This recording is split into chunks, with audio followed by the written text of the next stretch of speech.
Let's talk about why magnesium might not be working for you. So many people take magnesium, but they actually are not even feeling the effects of that magnesium. They still deal with insomnia, they still deal with fatigue, high blood pressure, heart palpitations, leg cramps, anxiety. Today we're going to talk about 8 magnesium mistakes that are super important that don't necessarily directly involve magnesium, but they involve things around magnesium. It's the system around it. Because if you don't really understand this, you could be taking it for years and not see the results. Magnesium is, hands down, one of the most important minerals for the entire body. It's involved in over 300 different biochemical reactions.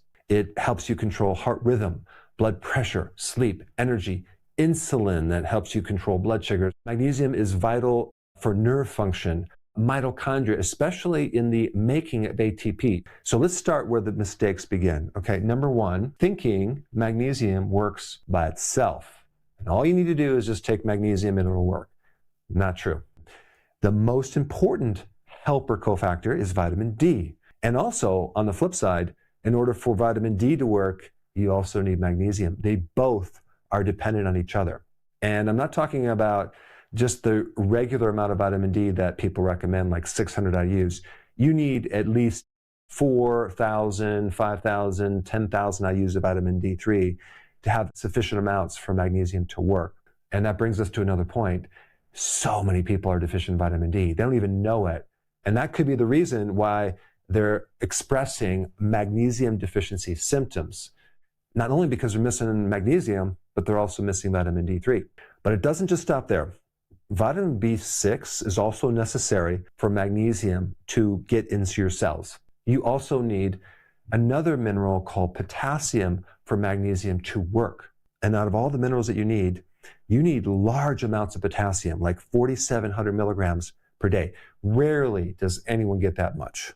So a lot of people are deficient in potassium as well. Now, another mineral that's needed for magnesium is sodium. A lot of people get enough sodium, but when you go on a low-carb diet, you lose a lot of fluid. And with that, you lose a lot of sodium. So some people have symptoms of weakness in the muscle when they start a low-carb diet because they need more sea salt. But just realize you need salt to also make magnesium work. Let's go to number 2, ignoring cell membrane damage. Remember I said that most of the magnesium is inside your cell? Well, in order to get inside the cell, it has to get through this membrane right here. And a lot of people have damage in the membrane.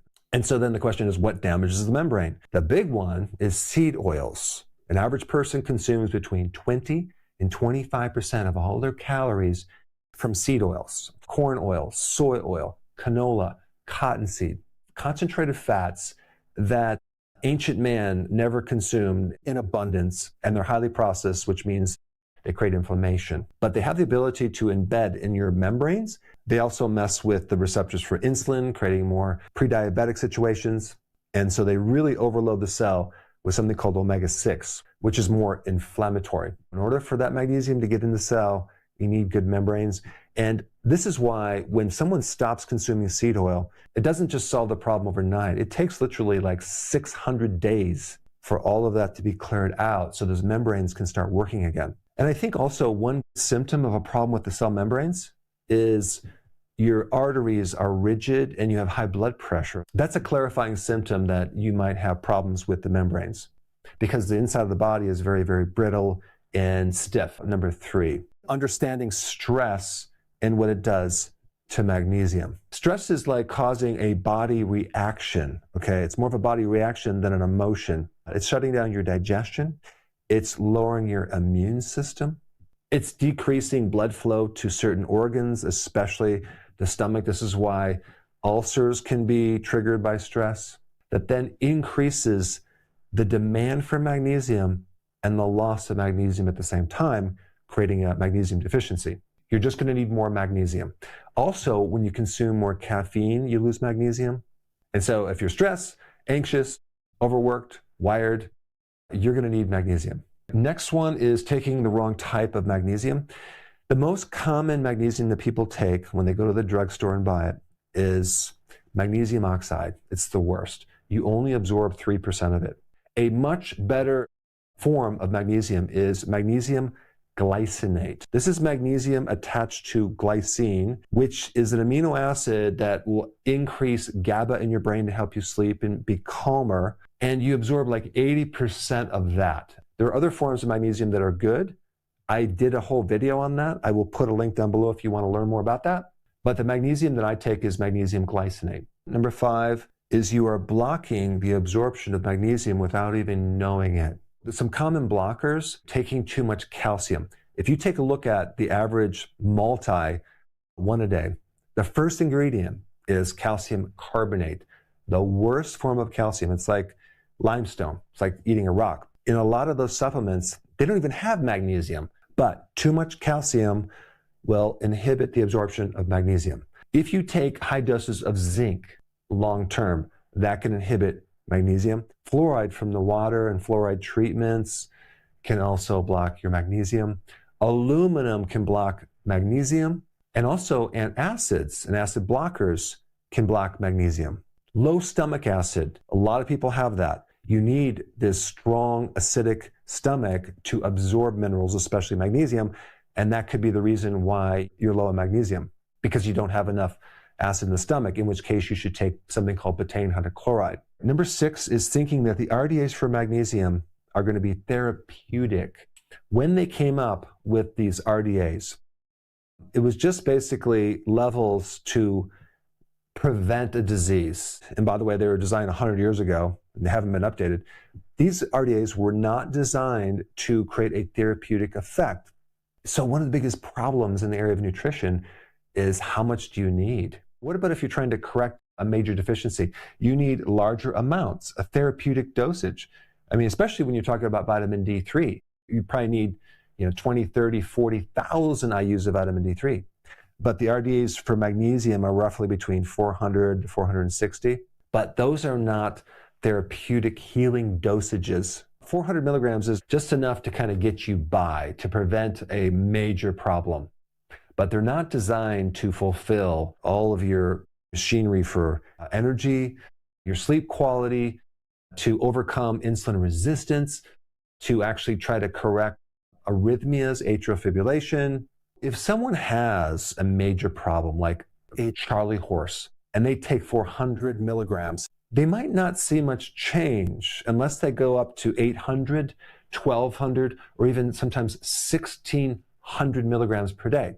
And just as a side note, if you're taking larger amounts, don't ever take all of that at one time, because your body only can absorb a certain amount at a time.